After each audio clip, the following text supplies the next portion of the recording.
So it's no secret that one of the biggest problems facing buyers and sellers right now is this super sellers market where the offers are multiple and it's raising the offering prices to the point where the sellers aren't sure it's going to appraise, the buyers aren't sure it's going to appraise.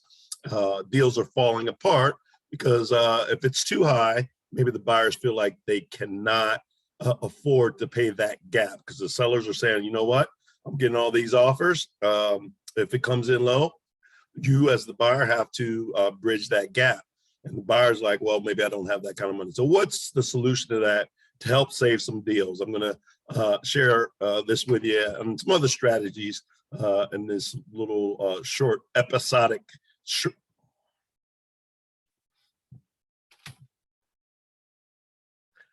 So it's no secret that right now, I think the biggest pain facing realtors is the multiple offers, the price inflating on the offer, and not being sure whether the appraisal is going to come in at the offering price.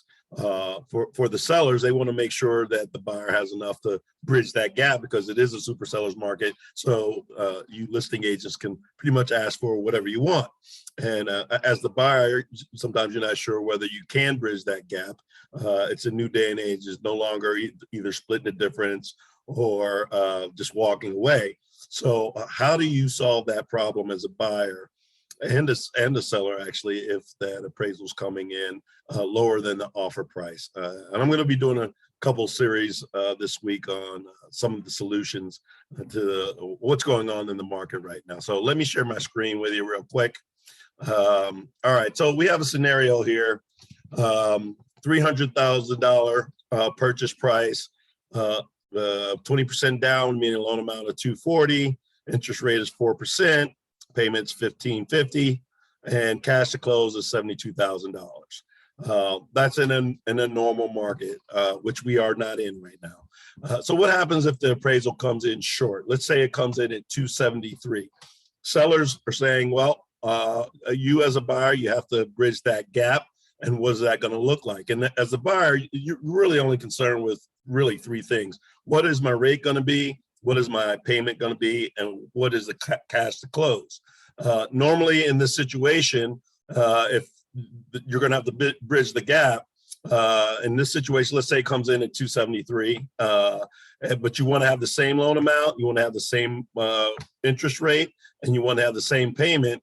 What that's going to mean is you're going to have to bring over $100,000 to the table, down payment and closing costs to bridge that gap. And oftentimes a buyer does not have that kind of money. So what is the solution? I call it the appraisal gap strategy. I want to thank my fearless leader, Megan, for actually sitting down with me and working these numbers out for me. So let's say that it comes in at 273. But you still want to have the same, as a buyer, you want to have the same loan amount, the same interest rate, and not $100,000 that you have to bring to the table. What's the solution? Let me just go in here and show the closing costs. First, let's look at the closing costs when the appraisal is short. You're going to have the down payment of $60,000. Plus, you're going to have to fill that appraisal gap of $27,000. That's why you're getting up there when you include the closing costs of $100,000, right? Now, with the appraisal gap strategy, you're still going to have that $27,000 appraisal gap, but we're going to use the MI formula to come up with how much you're going to have to pay one time to cover the shortage in the appraisal amount, and that's $2,640. So now, instead of you're going to have a $33,000 down payment just because of the $240 loan amount, and in the end, you're only going to have $74,000 that you're going to have to bring to the table, not $100,000. So that's really only, let's call it $2,200, $2,300 more than if it had appraised. That is definitely more doable than this other strategy to the borrower, right? And they're, again, going to have the same payment, going to have the same interest rate. So the buyer, same loan amount, same interest rate, same payment, but only a little bit more and cash to close, right? So this works for any conforming conventional loan.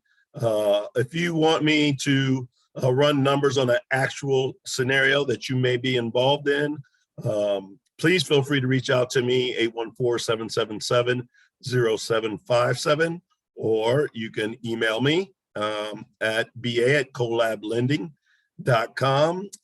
And this is something, look, I come from a position of abundance. If you have a loan officer that you work with and you're very loyal to, just show them this. Obviously, I would love to work with you or your clients, but if your loan officer can make this happen for a buyer, it makes us all look good. So this is strategy number one, and tomorrow I'll have another one for you.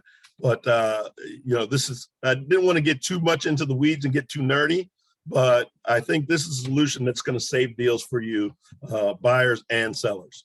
Have a fantastic day.